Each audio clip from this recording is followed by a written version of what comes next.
So today we're going to talk about agricultural innovation and why it's critical for the future of coffee.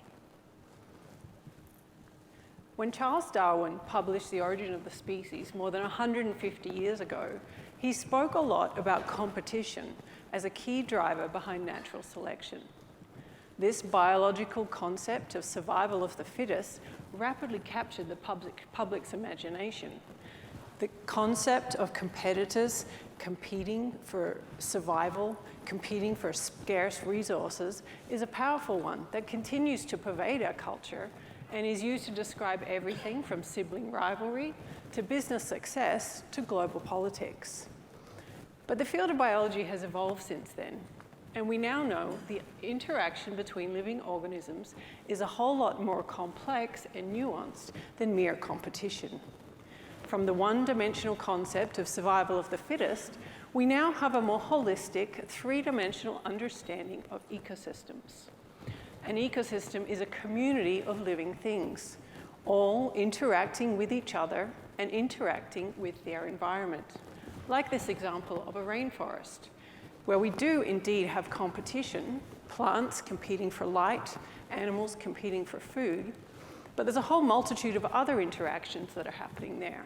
For example, plants that depend on animals for pollination or seed dispersal, animals that depend on plants for food or for shelter, microorganisms recycling nutrients within the soil, a whole complexity of organisms coexisting, competing, and cooperating. So what does any of this have to do with coffee? Well, a lot, but before I go there, I want to pause on the topic of innovation. Why does innovation matter? When you think about innovation, what comes to mind? I'm sure, like most people, you probably think about modern technologies, gadgets and widgets, maybe cars, cell phones, the internet, or maybe you work in a company and you're thinking about product development pipelines and market launch. But I want to encourage you to think bigger. Expand your definition of what is a technology. What is truly innovative? Think about all the many, many innovations that have helped us arrive here today in this very room together. Things like antibiotics, electricity, the wheel, the alphabet, farming even. The very act of saving seed and deliberately planting them in the soil, cultivating plants for food, this too was an innovation. And all of these innovations were hugely successful, and over time, we can see have shaped the entire course of human history. Innovation has this power. It has the power to fill needs, to solve problems, and open up worlds of new opportunities. And the same is true at every level. Human civilization as a whole, across the globe to countries, whole industries, a single company trying to outmaneuver its competitors, or an individual farmer trying to maximize his yield on a small plot of land. Innovation matters. So those of us in the business of innovation think a lot about how it works and how to do it better. And one of the first things to understand are the timelines. In innovation, as we heard this morning in Vaughan's talk, you're experimenting, you're trying new things. There's going to be frustration and failure. There's no straight path to innovation. There's going to be intersections, crossroads, tangents, parallel paths, and dead ends. And all of this takes time. So this slide is an illustration of a few real-world examples of innovation timelines. And you can see in every case, from cars or solar cells or hybrid corn, the timeline is decades long. The bottom one there is a well-known coffee variety that actually took 50 years from the time the first pollination was done until the coffee variety was widely available to farmers around the world. It took 50 years. So in innovation, the potential for reward is high, but so are the risks, and it takes time and resources to make it happen. Now, I know it's a nice image, but innovation doesn't really happen with one guy late at night working at his workbench in his garage. That's where maybe you get an idea, or at best, an invention. But real innovation needs to be taken right through to actual implementation. taking that idea and turning it into a reality, a practical, marketable, viable solution that people are actually willing to adopt. This is a long and complicated process, and there are no guarantees of success. The world is full of ideas that were never developed, or inventions that sit gathering dust on that workbench, or were patented and were filed away. Those aren't innovations. Real innovation requires people working together, people who bring different perspectives, questions, ideas, resources to the table, people with their companies, their governments, their institutions, their organizations, a whole lot of different entities working together, and all influenced by the environment of politics, political, social, economic, and business environment in which it's happening. So innovation takes a lot of entities interacting with each other, interacting with the environment around them. Sound familiar? Yes, just like the rainforest, innovation takes an ecosystem. Yet, in coffee, our agricultural innovation in ecosystem is less of a rainforest and more of a desert, a sparse, dry desert with a few lone shrubs here and there. Decades of underinvestment and a reliance on the world's coffee-producing countries to do innovation for coffee have not positioned us well for the future. This innovation ecosystem does not open up new worlds of possibility or equip us to face the challenges of the future. In short, what we have is a crisis of innovation in coffee. Now, we've actually just calculated the dollar value of this crisis, or the amount that we will need to invest to avert it. So right now, globally, we invest around $115 million per year in agricultural R&D for coffee. So if we assume coffee consumption is going to continue to rise, and if we layer on the negative impacts of climate change in terms of reduced yield and suitable land use area, and of course, assuming we do want to source coffee from multiple different origins, not just 3, then we're going to need to invest around 5 times more in innovation than what we currently are. So this equates to $452 million per year that's needed to invest in agricultural R&D. And right now, as we speak, our organization is working to make sure governments around the world understand this, and that we can leverage our collective industry investment to unleash additional public sector funding to help to fill this gap. So 10 years ago, on this very stage, our founder, Tim Schilling, stood here to announce the formation of World Coffee Research. At that time, around 10 years ago, the coffee production was facing the worst epidemic in more than 100 years as coffee leaf rust spread around the world. The industry was looking for solutions. It needed research and innovation. And Tim stood here and described WCR as an organization that was going to use the power of science to solve the problems that matter for you, your businesses, and the farmers that your business depends on. So now, 10 years later, the faces may have changed, but I'm here to tell you how WCR is delivering on that vision. So at World Coffee Research, our strategy focuses on varieties. So why is that? Well, in plant agriculture, we know from many other crops that innovation can drive agricultural productivity in 2 main ways. The first is through agronomic interventions. So that is improvements in production practices, things like irrigation, fertilizer, pest control, pruning. These can have dramatic positive effects on agricultural productivity, and typically these are the first things that are tried. But every solution is highly localized and specific. Farming is done in different ways around the world. There are different challenges, and every innovation needs to be customized and adapted for the local system. What's more, after a while, you've made the biggest improvements that you can, and over time, any further innovations in this space start to level off. So this is where you start to think of the other approach, which is to think about the plant itself. The right variety can really help position a farmer for maximum success in production. So we know that breeding and variety development is definitely longer term and more costly than agronomy, but the potential for impact is much broader. So new varieties are in demand everywhere. Breeding can be centrally coordinated and varieties distributed around the world. So for this reason, the investment in breeding and variety development has a much higher return on investment than agronomy.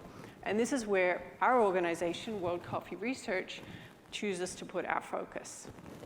So today, I'm going to tell you about two of our research programs that are both focused on putting improved varieties into farmers' hands around the globe.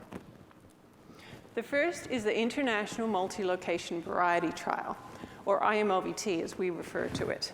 This is the world's largest Arabica variety trial. And to set this up in 2015, we collected 31 of the top performing commercial varieties from around the world and replicated them across 29 different sites in 18 different countries. Testing these same 30 varieties in the same way across many different environments really allows us to see which varieties perform best in which type of environment. And as we think about climate change and the environments of the future, the data coming in from this trial allows countries to make informed variety choices that are going to work best for their needs. So what have we learned from this trial? So here's a little summary of some of the results in terms of yield averaged across the globe for all of the varieties.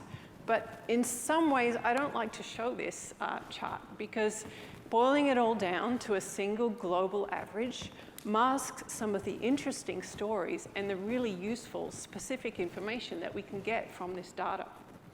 For example, this trial has validated one of the things that we did expect to see, that hybrid varieties are the top performers in terms of yield.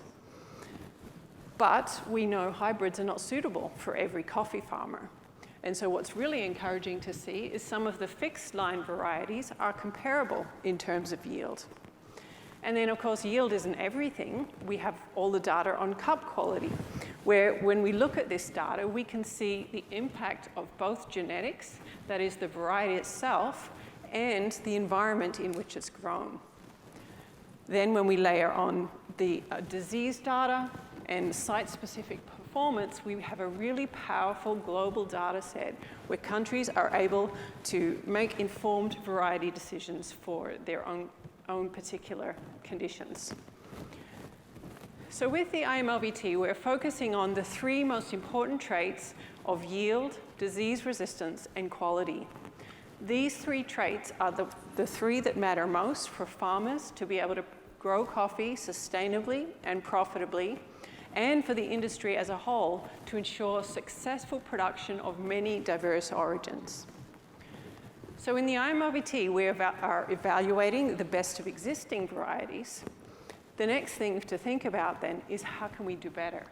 How can we improve on this by breeding new varieties that are even better in terms of higher yield, lower inputs, more disease resistance, higher quality?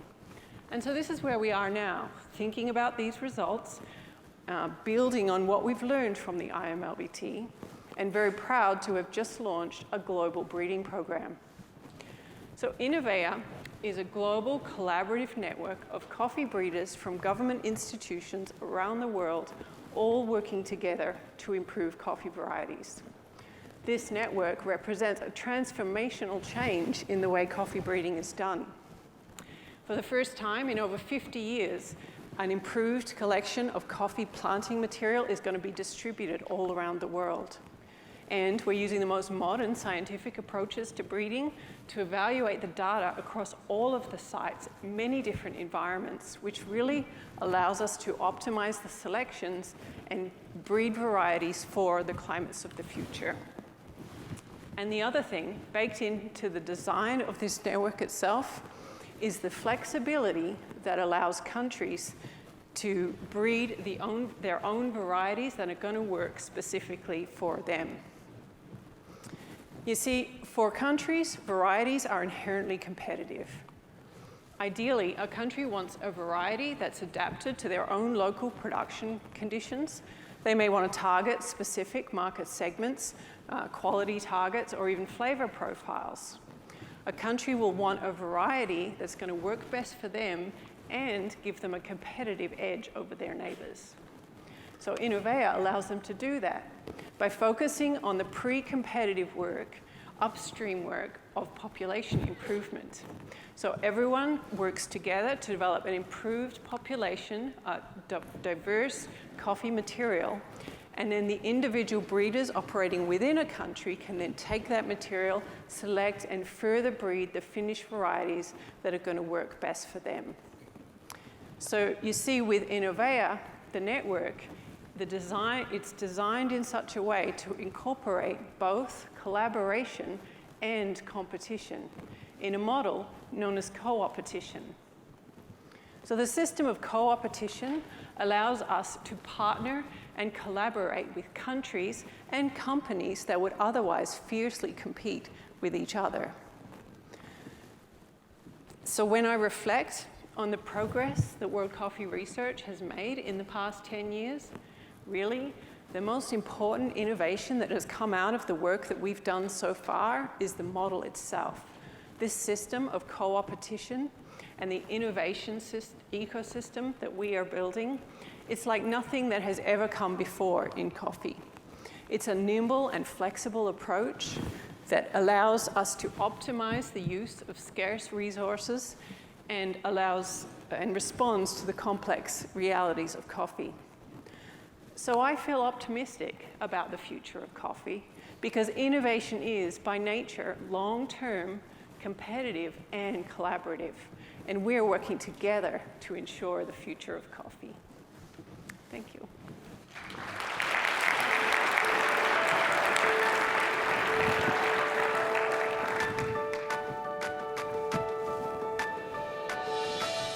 Thank you, Tania.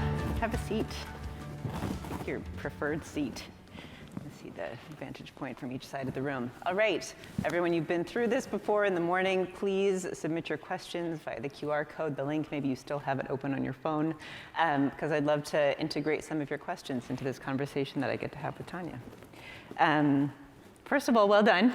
You know, I know that a lot of practice goes into these talks, and it's intimidating.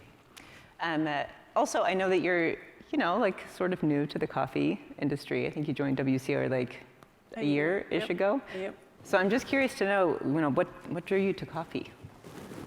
Well, I came from horticulture, so my background is in plant biology, and I worked in Canadian horticulture. And so we did science and research in agriculture and horticultural systems. And when you think about the plants, the biology, the hard science, there's a lot that's really transferable. So, a lot of things that you learn about plants, the approaches, the technologies you use can be applied really regardless of what crop you work in. So there's some obvious parallels there. But I guess personally, the thing that attracted me to coffee was something new and different.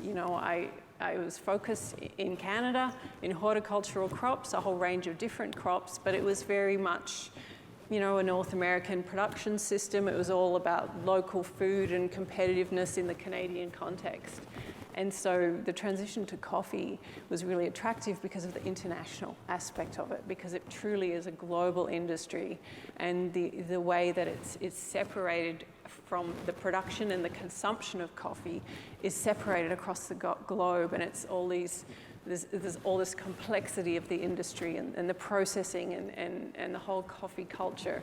So there's layers of complexity there, which I found very interesting, that you don't necessarily get in just a primary agricultural setting. So I think there was a lot that drew me to this, and certainly it was very happy to make that transition. Yeah. Well, I'm glad you're here. Thank you. Another thing that I wanted to ask you about was something that you talked about that I feel like maybe isn't so well understood by many people. At least it wasn't well understood to me until recently, so I'll call myself out, which is how much competition happens between countries. You mentioned this, that coffee producing countries are competitive also. It's not just roasting businesses competing for consumers. And I wonder if, knowing that and thinking about, it's a diverse audience, but thinking about people who are in more like roasting or kind of retail roles. Are there things that these business owners and decision makers should be aware of or could be doing to sort of better support or recognize that competition that happens between countries? Yeah, I think it's an interesting idea. I mean, I wouldn't presume to tell anyone how to run their business, but I think the concept of competition is really universal. It doesn't just happen in the obvious places like competitive business or competitive sports, you know, the really obvious competitive places. It exists everywhere. And we certainly encounter it in science. Scientists compete with each other. They want to be the first, the best, the one with the greatest discovery and the best idea. They want to keep it secret and not share and collaborate. So I think competition is inherent to human nature, and it really happens between individuals, individual companies, governments, countries at every level. And I think it's probably just a good thing to keep in mind, because I think it's always there. There's undercurrents. You may not always understand how different entities compete, but it is always there. And I think it's a challenge to all of us to find ways to work around that in the way that we've built this model, to figure out a way to collaborate with entities and people who inherently it doesn't come naturally to them. So I think there's a lesson in there probably for everyone. Yeah. Yeah. There's a question from the audience about whether or where Coffea canephora Robusta is in the research that you all do. Yeah, so that's a good question. It's certainly something we're thinking a lot about, because we know, our organization has about 200 member companies of every size, some of the biggest and the smallest. And Arabica was always the focus. That was the first thing that we looked at. And Innovea, as a breeding program, it's focused on Arabica. But Robusta is also up there. We know a lot of our member companies are very interested in Robusta production, and they source Robusta for their products. We know there's a lot of discussion about the potential for quality Robusta as well. So we're exploring all of this with the goal of developing a Robusta breeding program. So I do expect, within the next couple of years, we will be announcing probably a similar collaborative global effort in Robusta breeding. So it's very much top of mind for us and something that we're exploring right now. Great. So are you committing to announcing that here at RICO? Is that going to be a future talk? Somewhat. Maybe. I don't know if I'll do it again. You all heard her say it, right? Yeah, possibly. A question about Innovea is, how will Innovea work around trademarking or copyrighting varieties? That's another good question. So the way in which Innovea is structured, so I talked about how Innovea focuses on the pre-competitive work of population improvement. It's kind of a genetics concept, I guess, but what it means is what we're doing is creating this diverse population of coffee that we give to all the partners. They essentially all have a collection of this diverse material. It's essentially the same as each other. But then each partner themselves is going to breed the finished varieties. So they will select from that population. They will screen it and develop it. They'll do further crosses. So the final varieties that come out are actually going to be produced by individual partners in the network. So Kenya will have their Kenyan varieties, and Rwanda and Costa Rica, they will all have their own specific varieties, and our approach is to be hands-off. So we're not trying to control that. We just want to share all of this material because there's been such a lack of diversity in coffee breeding programs everywhere. So this infusion of diversity is massively valuable, and every country is going to do with it what they will, and they will produce finished varieties. Typically, because they're government institutions that we're working with, they will, in some form or another, publicly release them to the farmers in their countries. So is that decision about trademarking or copywriting that really happens like after you all are sort of out of it? Yeah, so that could happen. So an individual partner may choose to license a variety and trademark it and have some kind of exclusive relationship with a company for rights to it. It's possible. We don't see it as highly likely because, frankly, there's not enough money in coffee. Yeah. Yeah. And coffee varieties, that is. It's certainly that's how it works in many other crops. Certainly in North America, that's what you would do. You would develop a commercial variety, you would protect it and commercialize it through licensing. But that model doesn't seem to be that viable in coffee. So I don't really see that as a likely outcome. Yeah, interesting. How much effort is going towards discovering new varieties as opposed to refining and understanding existing ones? And also that was the question, but I'm curious also, like, is there a tension there, from a capacity perspective, or are those things actually not separate? So I think I'll take it at face value first. So the varieties question, so our whole organization is focused on varieties, and we do both. So we look at existing varieties and we breed new varieties, basically because of the timelines. So the timelines on breeding is 10, 20 years long before you get something useful out the other end. So while you're filling the pipeline and making that progress, you want to look at something nearer term, which is where the existing varieties come in. So that's why we have a trials program where we're evaluating the existing varieties so that we can see straight away, here's a variety that performs well in this country, and let's release that, and it's a much shorter term. So we're doing both things in parallel. But I also suspect that whoever may have asked it is actually thinking perhaps about different coffee species, which is a different thing. A variety is all within the Arabica species, but I know there's a lot of interest in other coffee species like Stenophila and Liberica and different coffee species that we hear a lot about. And we're not working with that right now because we are focused on making an impact in Arabica as the top priority, Robusta next. And frankly, there's a whole lot that needs to be done. Coffee is so far behind in terms of breeding and variety development compared to nearly every other agricultural crop. It is really underdeveloped. So there's, frankly, some low-hanging fruit and early wins to be made by just breeding for some increased yield and pest and disease resistance. Those are really important things that will really help farmers improve their productivity. So that's where our focus is. Other coffee species, definitely interesting. I know my breeders are very interested in all the genetics of all of this and would love to get their hands on some of this, but we have to stay focused for now. Yeah.